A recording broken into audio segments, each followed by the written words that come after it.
Welcome over to the Norfolk Broads Cottage. We're doing a site garden visit and quick tour showing you what's doing at the moment here in Norfolk. Forget-me-nots are definitely the star performer in this herbaceous border. Plenty coming on, but the spring bulb colour's now finished, and what we're left with the scattering of self-seeded forget-me-not. She's giving enough colour to be really quite spectacular, particularly in this clump at the front of the border. There's plenty more to see in this garden. Let's go and show you what else is flowering right now. Just starting to come into their own are these beautiful, I think it's Queen of the Night tulips, this dark mahogany purple. Standing so proud here with the forget-me-nots around the base. It's a very good planting, this. Gives us this splash of deep colour against a lime green backdrop as the hedge comes out, and the rose is just breaking leaf as well. Be another month before we've got those in flower, I guess, even this season.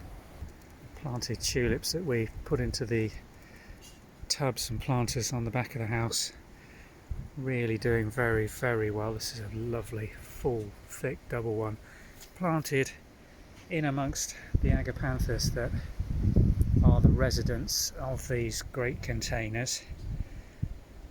We'll try maybe to leave them in, probably lift them, but don't want to do too much damage, and as the Agapanthus really get going, then it's harder and harder to plant anything down in there without knocking the Agapanthus back, so we may just leave those in. Star performer has to be the Wisteria on the front of the cottage now, just breaking bud. Great long bracts of flower that dress down the front of this red brick cottage and look so incredibly fantastic. Let's go and have a closer look at that. Here we go, pale, powdery, mauvey blue. Great long bracts. This is a variety we don't know the name of. It's been here for decades. Flowers reliably every year along the top of this cottage wall where it's grown, and rewards us with this beautiful combination against the red brick for usually the first couple of weeks in May, but still April. Everything's early here in Norfolk this year, just starting to break a bit of leaf further up. These giant euphorbias on the east aspect of the cottage really doing very well now. Lime green bracts again, really spectacular burst of colour. We've got the cedar morph and joy that we planted out last year, forming nice little clumps around the base. This is where we had the big ceanothus for the last few years, but that got blown over in the winter storms. Whether it will shoot again from the base, some do, but I doubt it, to be honest. It's had a real hard cutback, and that might be the end of that one. Might be something we'll look to replant in a couple of years. But we do have the roses now on the back wall, and the fig tree that we squeezed in behind it will probably take this position and dominate it in years to come. There's a lovely little area of self-seeded honesty just in the back here.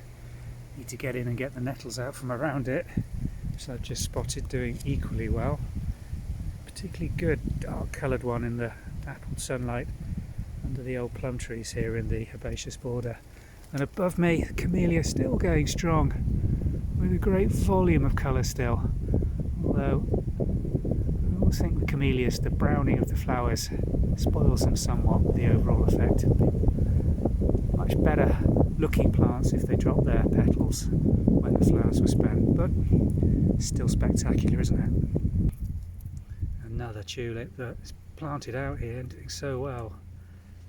Don't tend to do particularly well with tulips after a couple of years, unless they're grown without much competition. They do tend to become weaker and weaker over the years, but this one is absolutely beautiful.